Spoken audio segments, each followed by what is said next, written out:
ASWSU, with whom we are co-sponsoring today's event. It's always a pleasure to work with the student body, so I'm glad they were able to help make this happen today. It is, of course, part of our series on the future of liberal democracy. And for those of us living in Washington, some of those threats to institutions of liberal democracy seem quite a long way away. But we're not unaware of them, both here in America and further afield.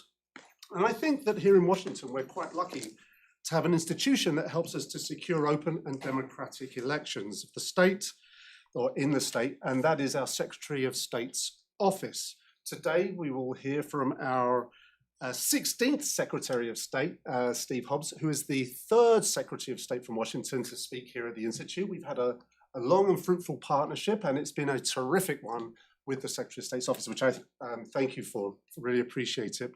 He, with his team, will discuss threats to the electoral process and show how his office ensures election security, counters mis and disinformation, and works to expand voter education and outreach. He is joined today by Laura Arce, who is a voter outreach and language access specialist, and to his right, Steve Vuleta, who is the Civic Engagement Program Manager in his office.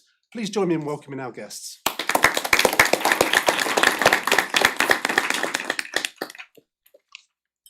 Okay, I guess I'm just supposed to kick this off. So I'll first of all, I just want to say a big thank you to Sandy Jameson back there, your county auditor, right? So she's back there.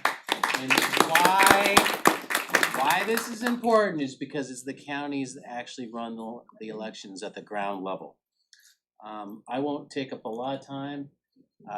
I think you wanted me to talk a little bit about the threats to elections. I mean, not only do we have what I call domestic, not really threats, but maybe misunderstanding, because about 25 to 30% of the population thinks that elections are, fraudulent or rigged or whatever. So we have that issue. We all know where it came from, and we're trying to put that genie back in the bottle. Now, yes, right now, this particular moment in time is mostly from the Republican side, but I will tell you, in 2000, the Democrats were incensed and thought the elections were rigged because the Gore versus Bush issue. But fast forward now we have this situation amplified because we have nation-state actors, Russia, China, North Korea, violent extremist groups, amplifying the mis and disinformation to get you all riled up, to have Americans be mad at other Americans. On top of that, we have cyber threats that's happening at the same time. So in Washington State, we had one of our counties taken out for 100 hours. And luckily, we had Homeland Security and CISA, which is an organization that's with Homeland Security that protects our infrastructure. Election is one of the primary infrastructures that they protect. We were able to get the county back in operation. Also, we had the exploding drop boxes, which I never thought was going to happen. And unfortunately, we're in a situation now where the Trump administration is starting to pull back support and funding for those election resources. So states are left to defend themselves against nation-state actors. Now, we're hoping that will change. We'll see. But also the threats are coming from the administration of trying to get after how states run elections. Our state has every right to do our mail-in voting. I love mail-in voting. I hope you love mail-in voting. But this is the culture of our state. This is how we do elections, and the Constitution says that we can do our own elections. But Trump administration with a tweet or X or whatever you want to call it said he's going to try to remove it through an executive order. That executive order has not come out yet, but we are prepared to push back if need be with our attorneys and our Attorney General. Just recently, last week, we received a letter from the Department of Justice demanding that we give the Department of Justice the voter database, including restricted information. That means your driver's license. That means the last 4 of your social security number. That means your email address. That means your birth date. That means your phone number. They don't need that information, right? What we're probably going to do is we're going to direct them how you can get it publicly. Anyone can get it publicly because that's what campaigns do. If you're involved with a campaign, you want to know which house is the doorbell, you use this information to do that. But we don't give you all the other information because that is restricted. Nobody wants us to give out that information. I'm sure you don't. And so we're asking the Department of Justice what you're exactly going to do with this information before I just hand it out. But I don't see myself handing out because the other factor is state law really prohibits me from handing out that information. What other horrible things have been happening lately? Look, I'll talk more about how we've improved the security, but that's the kind of the threat that we are dealing with right now at my level, at our county auditor's level. And I just want to say, again, thank you, Sandy, because I know you're on the ground, right? That's right. And the rural counties are the toughest because they only have a few. How many staff people do you got? I have 4. She has 4. 4, right? That's about the size of my communication staff. It was that full up, that'd be the size, right? So we've got to help counties like that because they're really under attack. So, I don't know. You two want to say anything or?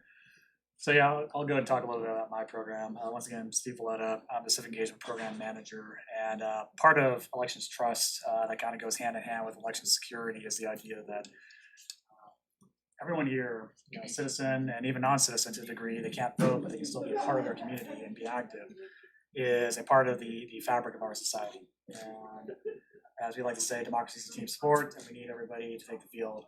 Otherwise, we can't win. So, if it's kickoff and you have 6 people show up on the field and they have 11, it's like, okay, well, you're going to lose because you have 5 less people. So if you're saying, I don't really feel like my vote counts, we're going to tell you, well, actually, it counts a lot more than you think. And part of the reason it counts probably for more than a lot of people think is we take it for granted. At least, me growing up, I kind of took it for granted. It's like voting. Okay, yeah, that's something that we do. We're a democracy. We're a constitutional republic. We vote. We elect our leaders, and they have terms, and we can term limit them as necessary. And we have different parties that speak more to one side or the other, depending on which side of an issue they come down on. But there's a lot of folks who live within the United States throughout all of history who, if we're having a really honest reading of the 250 years of American history and really the few hundred years of the colonies preceding that, there's a lot of folks that kind of got short shrift, let's be perfectly honest. An honest reading of American history says, yeah, there's a lot of good stuff, and I will die on that hill. There is a lot of good stuff in our history, and there's a lot of stuff that is not good. For what we would call historically marginalized or underrepresented groups, you see a lot of folks who've had their votes suppressed. During the civil rights era, you had people trying to register voters in the South, but then you had people trying to fight them. In some cases, government authorities trying to fight them. In a lot of ways, we still deal with legacies of that for immigrants, like my mother, like the secretary's mother, like Laura here, who's a naturalized citizen.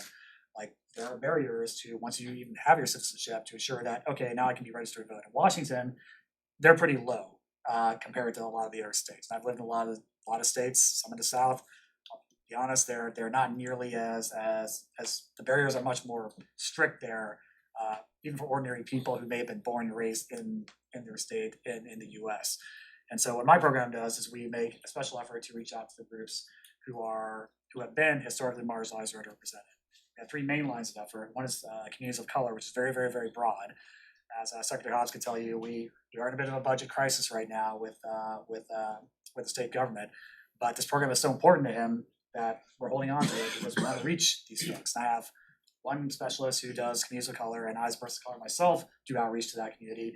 We have another line of effort for criminal justice and justice affected persons. So, state of Washington, you can still vote in a lot of cases if you're in confinement. You can't vote if you're a convicted felon in total confinement. That's the case where you cannot vote in this state. In a lot of cases, there's people who are currently incarcerated who don't fit that definition, who still have legal rights to vote. And then on the reentry side, once they've been released, they paid their debt to society, and they're kind of out in the open. It's like, okay, well, how do we make them feel like they're part of society again? It's like, yeah, you did something bad, you pay your due to society, got a slap on the wrist, you understand, okay, I need to be part of this community, I shouldn't hurt this community. One of the ways we want to ensure that you feel like you're part of the community is to ensure that you understand your rights as a citizen, including the right to vote. So that's another line of effort. And the final line of effort really we have is, frankly, rural outreach, which Sandy, let's talk after this, because in terms of resources, this is something that, this is where we need to find the gaps in terms of King County, lots of resources, because they're very large, they're very rich, very popular. They have rural areas, but they're able to handle these. A lot of counties in the state, frankly, don't necessarily have those resources. And that's one of the reasons my program exists, is to hopefully help the local auditor's office work with our own elections department here, which Lara's a part of, make sure that those resources get out there as well. What you're gonna find in rural counties is there's the term of art these days, I guess, intersectionality. Like rural can be very different. If you're an immigrant heavy farm worker community versus if you're white working class, you're both rural, but you have some alignment on some issues and some very divergent views on other issues. The point is, my position is not partisan. Every one of those people should be in this fight that we call democracy. Every one of those people should have a right to vote. Every one of those people should understand what their rights are as citizens, or what they can do if they're on the path to citizenship and haven't gotten there yet. You can still organize, you can still advocate, you can tell your colleagues who are citizens, like, hey, you can vote for registered vote. Why aren't you voting yet? So a big thing in terms of trust is you look at these groups, in a lot of cases, once again, honest reading of history, if someone from the government comes to them and says, hey, I'm from the government, I'm here to help. For example, one of the lines of effort in communities of color is we do tribal outreach. Say that to someone from one of the tribes and they look at their history and they say, the government, okay, how often does the government actually help us? In 250 years, the United States has been an official nation. And when you look at an honest reckoning, it's like, well, yeah, no, I get it. But hey, we're trying to move the needle here. We're trying to move forward on this. And so we want to partner with you to the extent we can, meet you where you're at. You know your community better than I do. I'm not going to come here and explain like, well, this is what we think at Olympia, et cetera, et cetera. So it's going to be like, you tell us what you think you need. And then I'm going to see what gaps we might be able to fill with our program. So build that trust over the long term. One thing you're going to hear our legislative and policy director, Brian and Sean over there, talk about is relationships. And it's all about building relationships. And with a lot of communities I talk to, especially some of the more activist circles, it isn't unusual to sometimes hear, not necessarily for our office, but maybe other offices. We don't necessarily like that office, but we like you. Like Steve, we like talking to you. You seem like you're good. Can you talk to this person? Like, yeah, I can talk to this person for you. Because relationships are going to be what breaks down this experience. It's a lot harder to kind of demonize an institution or a process when you don't really know who's working within that process. It's easy to throw up a tweet saying, hundreds of thousands of dead people are voting. Okay, where's the evidence? And that's one of the reasons we have an information security response program and partners with our program to make sure that these communities get the right information and that we can correct the record when necessary. And yes, there's going to be some folks who throw stuff out there that's kind of nonsense, really, when you look at the data. But that's why we have these programs around, and that's why we try to build that trust, which complements the security. And I've talked a lot, so I want to see the floor to Laura. I'm sure has a lot to say as well. First of all, thank you all for being here. It is also nice to see some familiar faces. Thank you for the invitation. I represent the VIS team, which is the Voter Information Services, and under my team, our team, we reach out to different organizations that support democracy, advocacy, voting in Washington State. Those who have communities with minority languages, rural counties, teachers, colleges, high schools, and we also reach out to tribal communities as well. That's on the part of outreach. On the part of elections, we have candidate filing.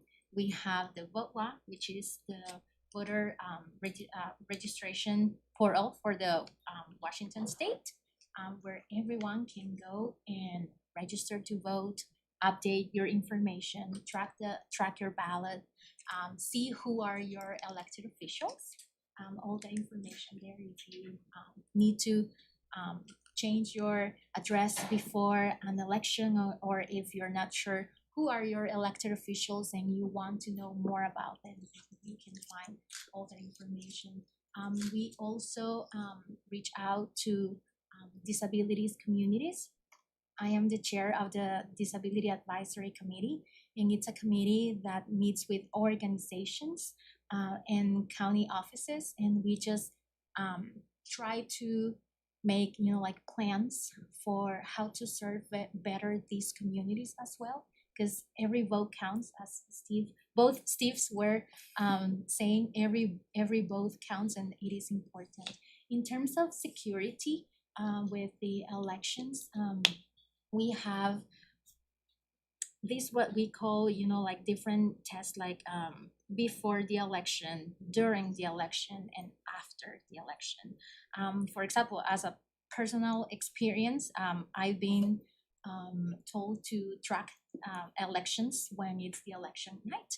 So we do that prior to the election. We test that all the machines are running good, that the counties submit numbers of ballots and see if the machines are working. I know the county auditor here is familiar with those tests. And then during the election, we have the signature verification, which we verify that every signature matches. If it doesn't match, then what's gonna happen? You might be contacted by your county elections office and say, hey, your signature doesn't match. And sometimes, like when we do outreach, we hear a lot of people that say, yeah, but why you are sending me this, or why do I have to do this? It's not that we want to bother you. We want to make sure that your ballot is counted, that your voice is heard, that your vote counts. So that is why. Then after that, we also have the reconciliation, which is the certification, and to see if everything, the numbers match and everything, that we make sure. So yes. What else I can add? Oh, that's good. What you can tell is that there is a pretty in-depth process to elections that many people don't know about. And we, as secretaries of state, not just me, but other secretaries across the United States and election officials, need to talk about the process. We're really good about telling you to put your ballot in the drop box or the mailbox, or if you're in a polling state, go to the polls. Not very good about telling you the process. You've enlightened them a little bit about the process. We got to try to do more of it. And we have, in the last 2 years, have tried to do that, where we tell you all, if you have questions, go contact your county auditor, go actually see the process going on. We do check all signatures. Tabulation machines are not connected to the internet, so you cannot hack into them. That we're part of the Electronic Registration Information Center, which means we know when somebody registers to vote in another state. We know when someone votes in the same election twice. We know when dead people vote. And in 2024, we had a very close lands commissioner race. It was like 51 votes, and about 50 people were identified that they died, and their ballots showed up. And now, right now, you're like thinking, oh my God, dead people do vote. Well, here's the thing. You get your ballot 18 days before the election. Okay? Now, you vote, you sign it, you put it in the ballot envelope, you put it in the drop box or mailbox. You were alive when you voted, it counts. And then, hey, I'm sorry that something happened, death selected you, you died, right? Though that's what happened, is like those people were alive when they cast their ballot, so vote early. The point of the story is, we know, right? There are cases in which we were identified, this ballot shows up, and oh, hey, guess what? Based upon the data we received, they did die before they even received the ballot. 9 times out of 10, it's a widow or widower through grief where they voted for their loved one, passed away. And we identify that. And we also identify it not just by Eric, but by signature verification, because a lot of times they'll bring up the entire household and they'll notice, oh, wait a minute, these signatures are alike, right? Even though they try to fake their husband or wife's signature, it is alike. And so they bring them in. Now, do we prosecute your 87-year-old grandmother?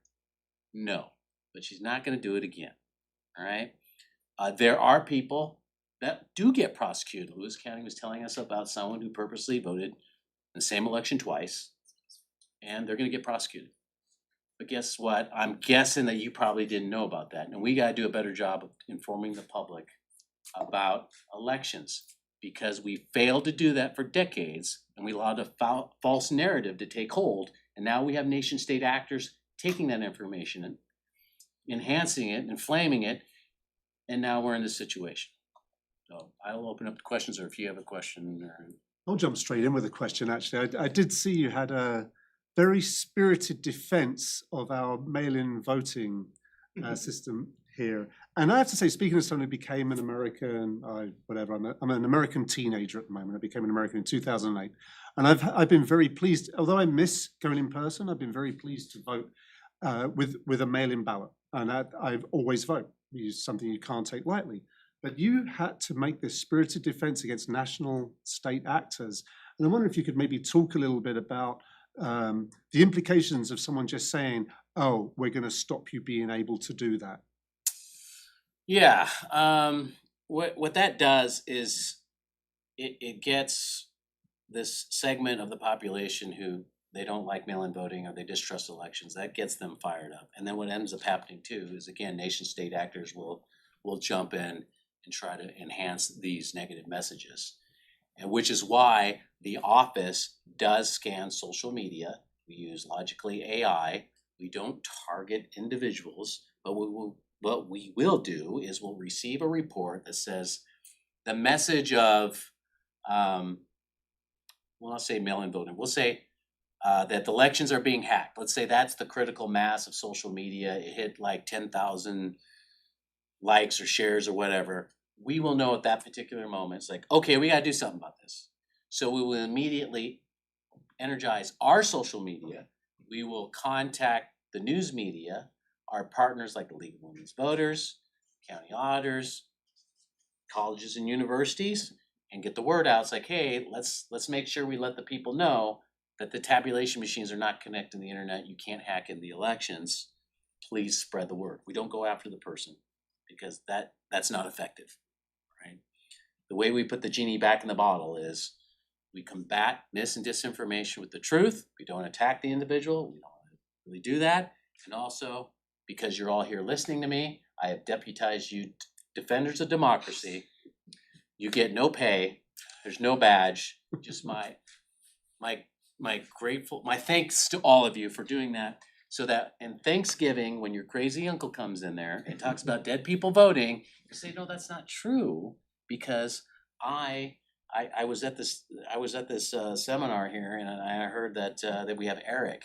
And if you don't believe me, go talk to your county auditor, because Sandy will tell you, right? That's what you have to do. Don't let them get away with it. We've got about half an hour for questions, so please have at it. I'll let you choose the Oh, people, stand that up. way I don't. Go right there. Okay, so thank you all for coming out, and thank you to Sandy. So this past election season, in Whitman County, only about 20% of our population came out to vote in one of our largest primaries of recent years.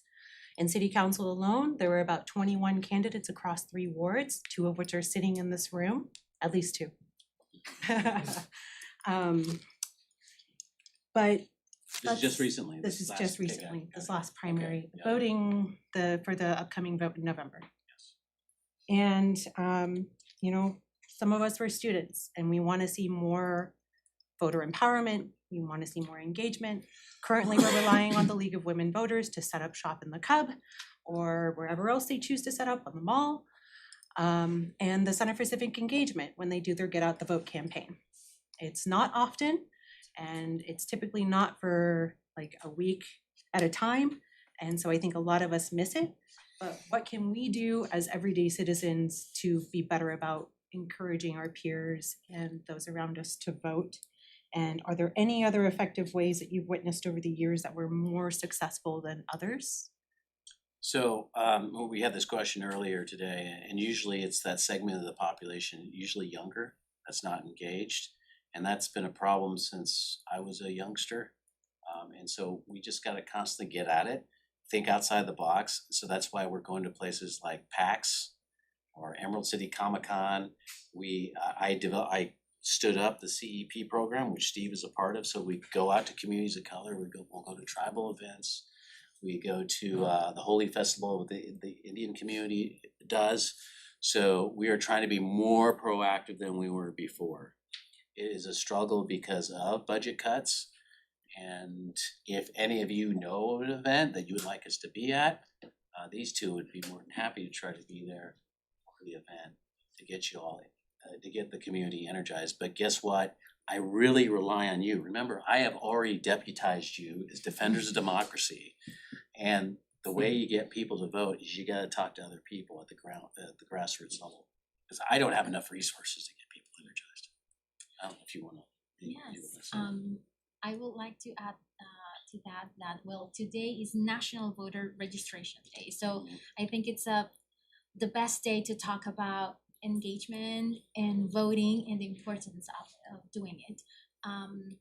There is a public email that everyone in Washington can reach out to us. It is electionsoutreach@sos.wa.gov. You will be in contact with us and we will be more than happy like to come. Sometimes because of our calendar, it's very busy, we cannot come, but we send also resources. Our office also offer if you're interested in like a elections drive or like elections training, if you're interested in doing like an registration campaign, we can provide resources for you. I've been in collaboration with other counties and doing presentations about how to enroll or register people, how to break those barriers when we're talking, how to feel comfortable when you talk to people about voting, and also your expectations, when you do this. So I also have some business cards that I can also spread to you. Yes. Yeah, I would add that there are many ways to be involved and civically engaged, and Laura's absolutely right that get in touch with the elections department at the state level. They can help you out. I would also encourage just reaching out to your local auditor's office to the extent they have resources.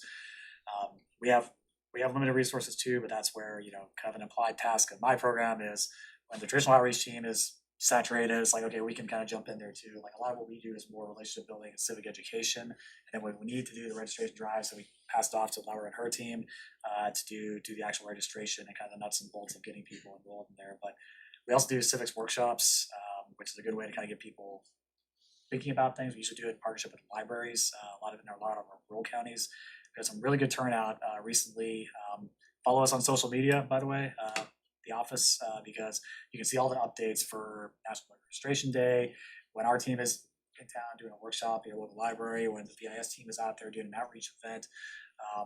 But honestly, I can't put stop hard enough what Secretary Hobbs and Laura are saying about, you're kind of the influencers, and some of you in the early group heard me use that term, but it's all about just talking to folks, being deputized as those defenders of democracy, and being like, hey, this is what's ground truth versus what you're kind of hearing on social media. Because what Secretary Hobbs is saying, it's, if anyone's familiar with who Walter Durante is, back in the day, way back before social media, you needed to basically have someone either on the inside or some sort of mole to spread disinformation or propaganda to essentially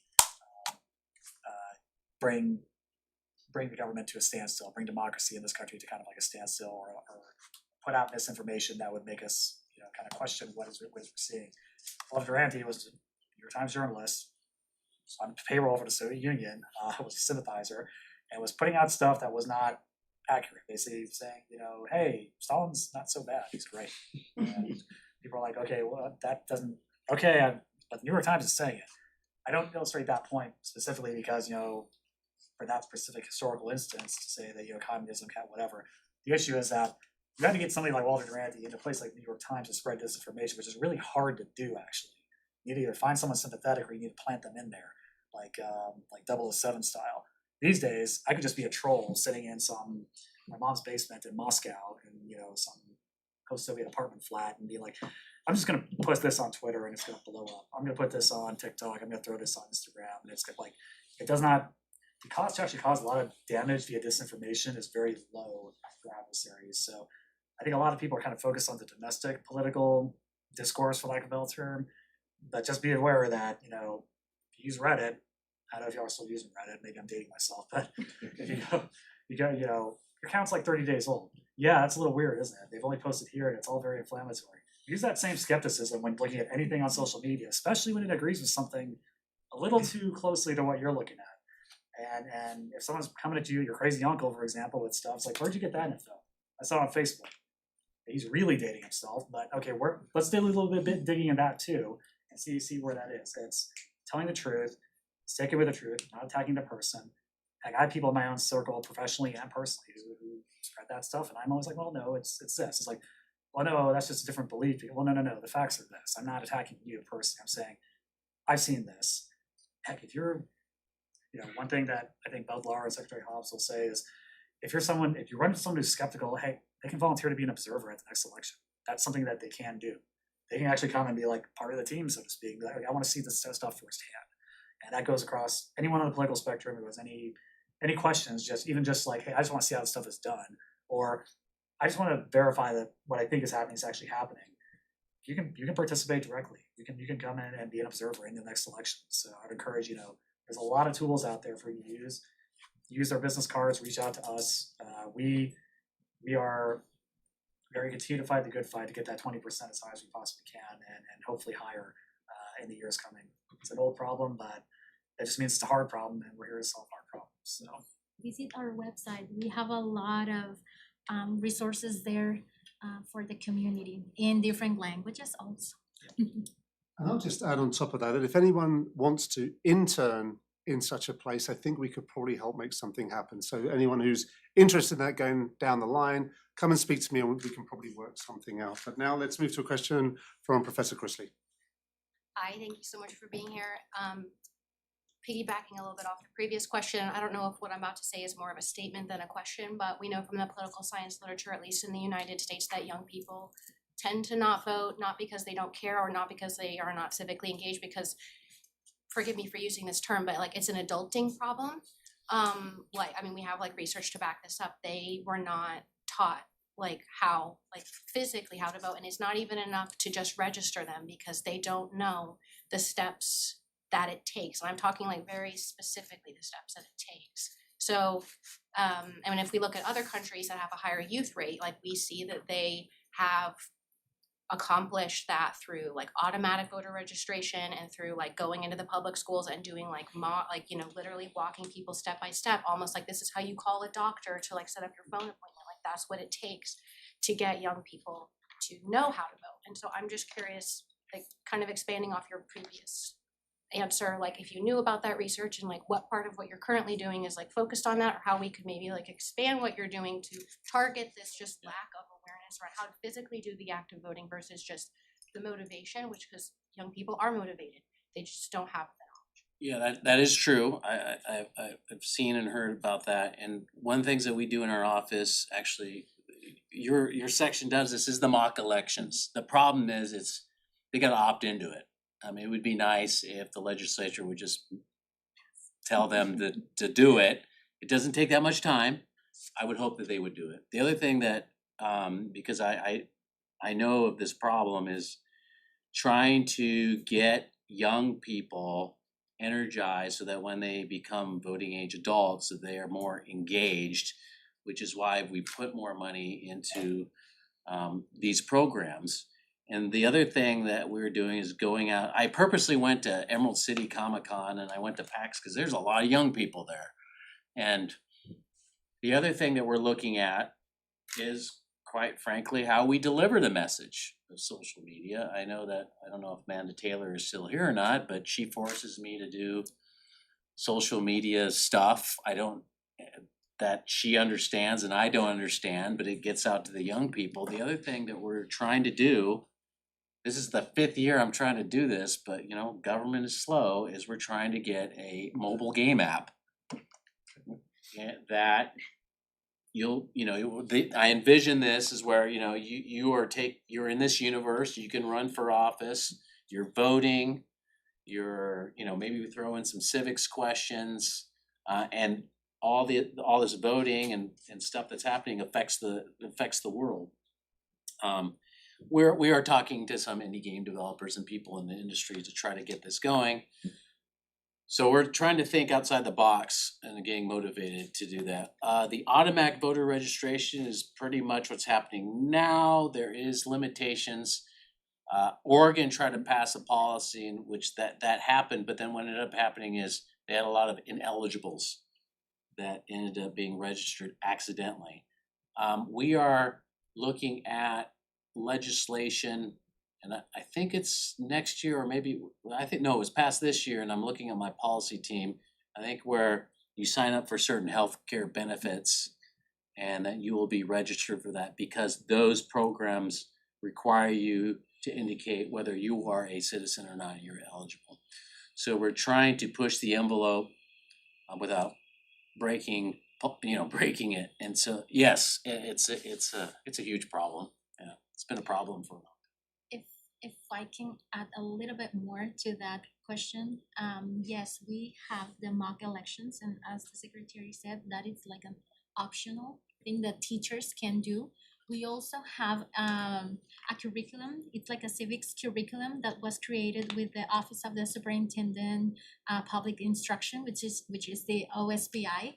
And when we go and do these classroom visits, we also talk to students about the Future Voter Program, which allows to pre-register or sign up when you are 16. And some of these students are also able to vote when they are 17, and that's because of their date of birth. So if they turn 18 just by the November election, then they are going to be eligible to vote. Those are some of the resources that we are offering now. And again, visit our website. We have all of this information that we are sharing is there. If you need help with navigation and there's the outreach email that I think I provided earlier. So contact us. We will be more than happy to answer and help you find the resources that you're looking for. We have a question from one of our online viewers, and I know there's a couple of people out here waiting to ask a question as well. And it came as a comment, undocumented residents, do they vote? So, of course, you get that all the time. Like, there's hundreds of thousands of them. They're changing elections. The truth of the matter is, very rarely do they vote. It's super rare. And do we catch them? Yes, they have been caught. Because like I said, we have Eric, we have other databases, talk to other databases. Also, we have people that kind of report these things as they come up.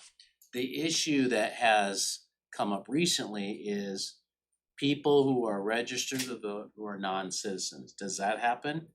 Yes, it does happen by accident. Because you have a situation where it's not a situation. The way it works in Washington State is when you get your driver's license, you're going to be asked by the person at the clerk, the person running the desk is going to say, hey, are you an eligible citizen? Are you 18 years old, U.S. citizen? And you're going to say yes or no, and that's how they're going to register you.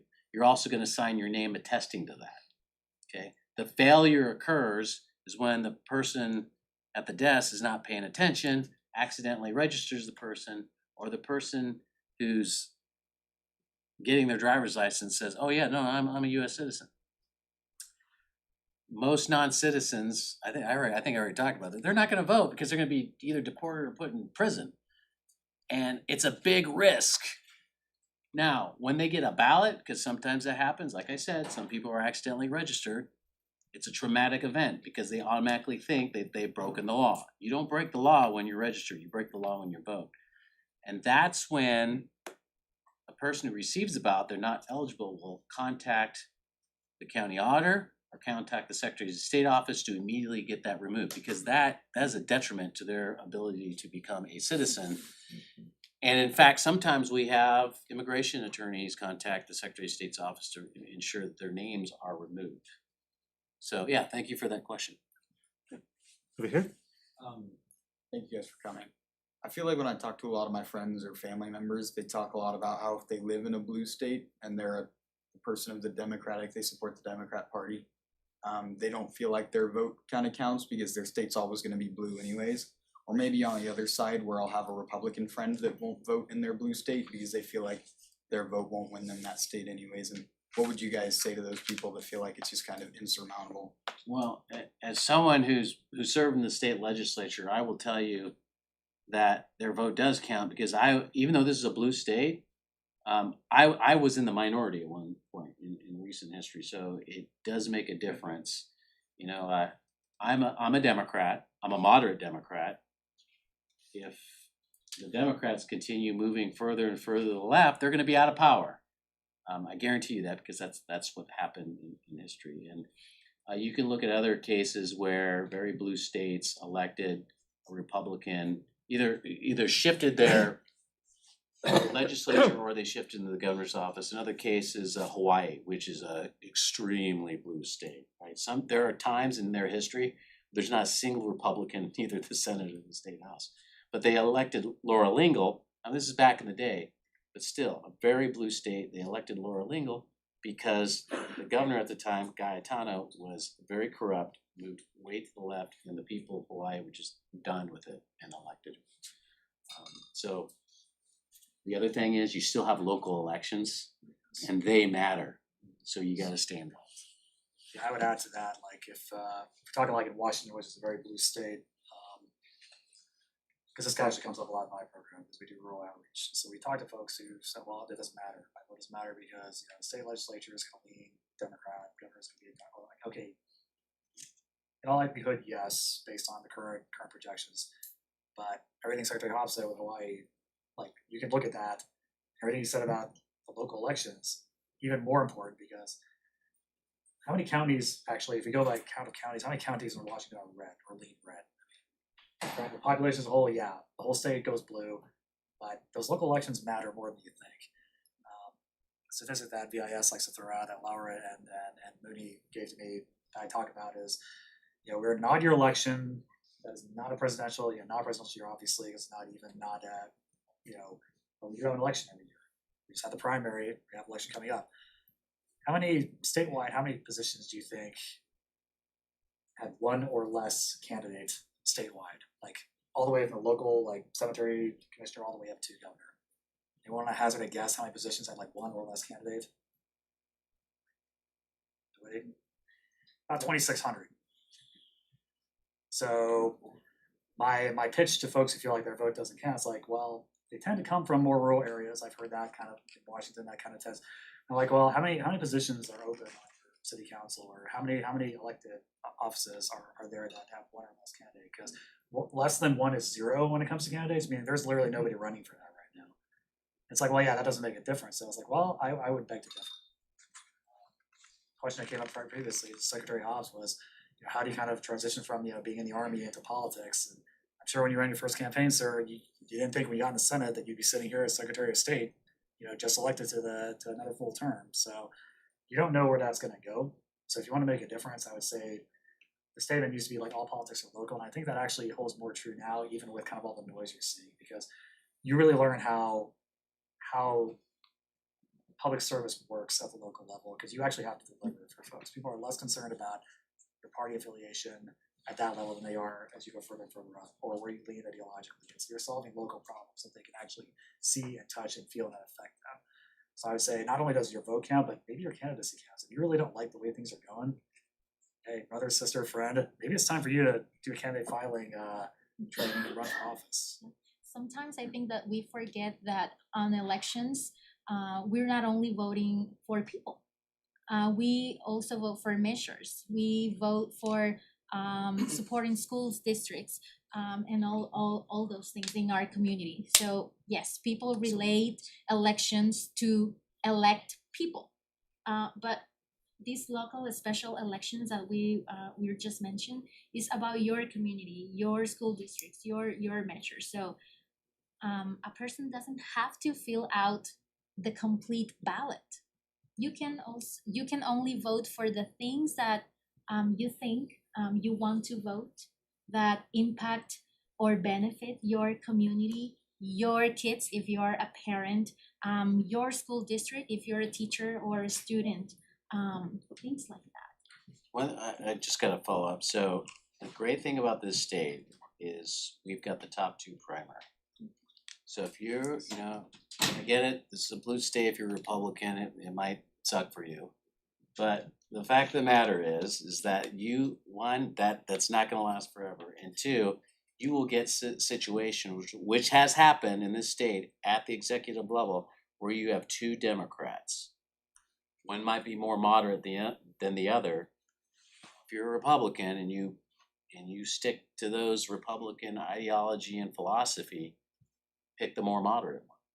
And then you can cause change at that point. Because I'm telling you, as a moderate, it is hard to get elected. I am Secretary of State because James Lee appointed me to this. If I would have ran for this, there's no way there's no way I would have won. No way. So I had the kind of the incumbency title, even though I really wasn't an incumbent at that first time I was appointed. That's great. It makes me feel pretty happy to be in Pullman, where we had a pretty full slate, I noticed, on my ballot this year. A question at the back there. I had just a couple of comments. I was a middle school teacher in Pullman for 26 years, and we did the mock elections, and I loved them. Okay, and when I was passing out the "I voted" stickers, I was telling them, if you're an old person, this is serious cred, man. These little stickers, people fight for those, you know. And so I appreciated that, but you know, I got pushback sometimes from parents. There was maybe it was 5 or 10 years ago, I don't know, but there was an initiative on the ballot about sex ed for kids, and I had the kids read the mail-in the ballot, you know, and I got a lot of pushback from parents like, you shouldn't be pushing sex in your civics classroom. I'm like, well, this is what the kids are going to learn. They should be able to know what that is, you know. So I think you have to be a little brave sometimes and just take some shots, just so that important things, I think. So the mock elections, I love that. Thank you so much for that. Thank you. For the game stuff, there's the Civics, you know, the Sandra Day O'Connor thing, and my kids, even though it's old school, it's Yeah, a lot of good stuff. It's very it's old great. school. It's great. It's set up by Sandra Day O'Connor, first woman on the Supreme Court, and it's role play games, how to vote, and how to win an election. So that's a nice resource. And then also, I live in Idaho, but I taught in Pullman, and so living in two worlds, you know, is complicated. But I appreciate y'all with the mail-in votes, and I think I'm kind of two minds because it makes it super easy. And I actually like to actually go, but some people have mobility issues, and there's other stuff. But I really appreciate y'all having the mail-in ballot. I think it's a great thing. Thank you. We've got another question from one of our online viewers here. Okay. Then we'll go back out to the floor. And it actually relates to something you said about budgets, Secretary Hobbs. They say, we all know voting is valuable and benefits democracy, but has anyone attached a monetary value to this benefit, and could this be used to argue against budget cuts? Oh, wow. I just spent the entire session trying to fight for my office. Because initially when the budget came out of the, I think it was I have to look to my policy team because I can't remember, but I think the initial budget came out of the governor's office just completely cut out Steve's entire Civic engagement. group, right? A dollar amount for elections. There is a dollar amount. I think it was it. Do you guys remember 26 million, 56? It was a big dollar amount because this is presidential elections, right? That money is reimbursement money to the counties because, you know, right? It's expensive to run elections, right, Sandy? My minimum to run an election is 25,000 Yeah. here in Whitman County, and we're small. Yeah. That's a minimum. Yeah, and some places are, well, King County, oh my goodness, that's very expensive, right? And then the voter's guide and all that kind of stuff. So yeah, I will go to the legislature and go, hey, you're cutting out Steve and his entire program, and you're cutting my cybersecurity team. Can you please restore it or give me something? And luckily, I mean, because this environment we in, I shouldn't say luckily, because it's a crappy environment where people don't like our elections and nation state actors are attacking us. But I use that to argue to the legislature, primarily the fiscal committees, to try to fund my budget. There's a question out here, here, and then here. So do you do assessments to try and evaluate how many sort of illegal votings there are per year? And if you do assessments, at what point would you be alarmed? Do you have a certain percentage in mind? So we don't accumulate the data because it's driven by the counties itself. So counties will typically, maybe, some counties do nothing. If it's a rural county, sometimes it's nothing, sometimes there's a few, but there's no instance where it's like, hey, 1,000 people did this. And also keep in mind that it's a process, so somebody's either the county auditor's alerted to it, or the prosecutor goes to the canvassing board, then it goes to the county prosecutor, and they might go, no, this is not a case. A lot of times you'll get instances, it happens every election, where they go, this candidate doesn't even live in the district. And then you find out, oh, they do live in the district. Oops, sorry. So it's not a big number, though maybe it's something that we should try to accumulate that information, moving forward. Actually, I've got a question over here that I missed. Thank you so much for coming out. I had a question about how exactly we tackle getting young people to care. This is like a two-part question. But when I talk about politics, for example, right? Everyone, they either get scared of just the word politics, or it's not that they don't care about it, they're uneducated about things that are going on in the country. And I feel like there isn't a focused, direct way to let them know about these issues that they can get passionate about and then want to influence. Because my thing, right, as a young person, the reason why I want to go and vote is because I have privilege, and I feel like not a lot of people have understand what they have. And so how do I get other people to care about voting and the things that happen in this country to want to influence? So this is an age-old problem. I look at the audience, I know there's some people long in the tooth, right? And it's the same thing, right? I was a student, I was thinking, yes, I'm talking about you, Sean and Brian. It's the same thing, right? So we're trying to think outside the box, we're trying to engage people. Like I said, at Paxton Emerald City, I got these two right here, we're engaging the community, but I gotta tell you, what's really gonna get young people motivated to vote and be engaged is you talking to other young people. Really, because I there's only so much that I can do. I mean, look at this room. This is a small room, and only you all showed up. WSU is a pretty big campus with a lot of people, right? So next time when I come up, because I'm pretty entertaining, bring a friend, right? And let's get engagement here, because politics, it's a scary word, but it affects you, right? It affects how you are going to maneuver in life. And so we need to get people involved, but really I need you all to do that. And then if I could quickly just follow up on that. So there are ways that, obviously, like you said, like the DOL, when you go and get your license, they ask you to vote. There are other instances of this, I remember in high school, College Board, they also send out a thing when you're taking AP exams or any other state standardized test about registering to vote. And it feels like that staple there to communicate that you can vote and you can do these things is available, but getting people to understand that process. And sorry, let me reiterate my question. How do we utilize those type of things to get people more educated on these topics to get them to vote? Because I feel like this communication that we're having right now, right, when you come out to schools and stuff, is really beneficial, but it just doesn't, we don't have the resources to do that enough to get this to come into a large effect. You know what I'm saying? So how do we utilize these things like College Board or going to the DOL and getting people to understand that they can vote and why they should vote and the things that they should be concerned about? How do we use those things to get more people? So we constantly try to push the envelope with policy to try to do exactly what you're saying. But you already answered your own question saying we don't have enough resources. Is that why? True. We don't have enough resources, but we constantly try to push the envelope. But here's the problem, okay? I love our state. It's great. Mail-in voting. You get a ballot in the mail 18 days before the election. If you're overseas, it's 45 days. You get a voter's guide. By the way, a lot of states don't have voter's guides. You get a voter's guide. It tells you everything. You don't even have to put a stamp on it. you can walk across the street and put your ballot in the mailbox. Or if you don't really want to do that, you can put it in a drop box. Yet we still have people that don't want to vote or just fail to vote. I don't know how to make it any easier.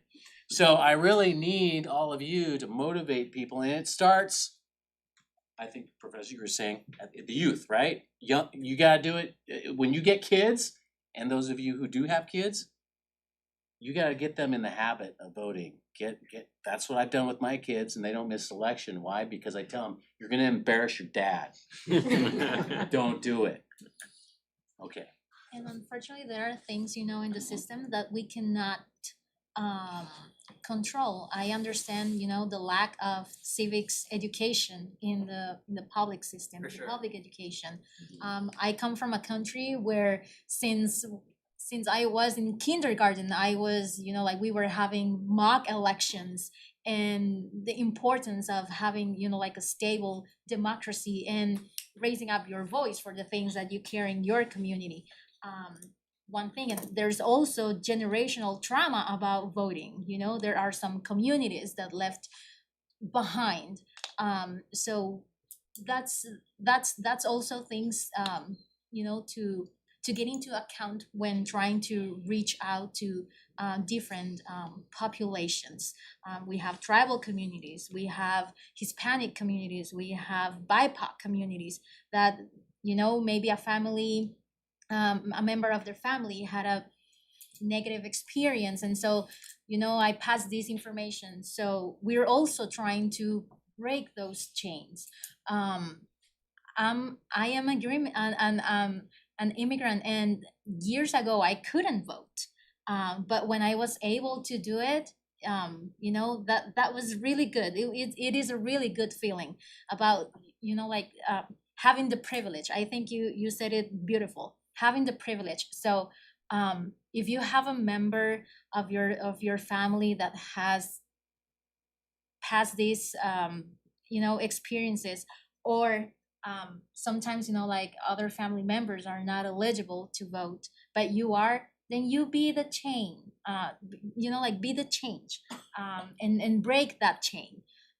Embrace yourself in doing that. Be the voice for those who cannot do it, and encourage others to participate. It doesn't matter if you have a citizen, you still can be part of this. You still can join an organization that works supporting democracy, advocacy. Yes.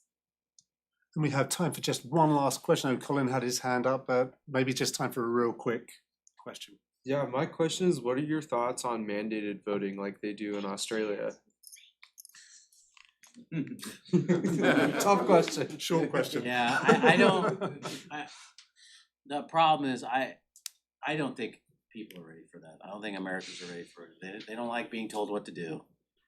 That's just the way it goes. I know there's definitely been legislation that I saw, in fact, just recently, like 2 years ago, but it really hasn't gone anywhere.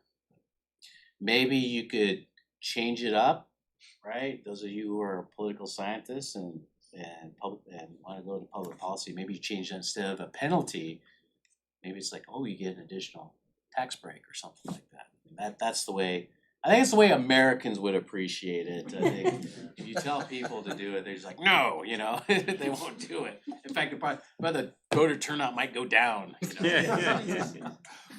Well, we are out of time, and before we thank our guests today, I'd like to remind you that we have another event in our series on the future of liberal democracy next week on Thursday at noon here, and Patrick Deneen will be coming from Notre Dame to talk about whether progressive values have come somehow over the years that liberalism benefited the few at the expense of the many, and should we be doing something different? Next week on Thursday. But now, please join me in thanking our visitors today.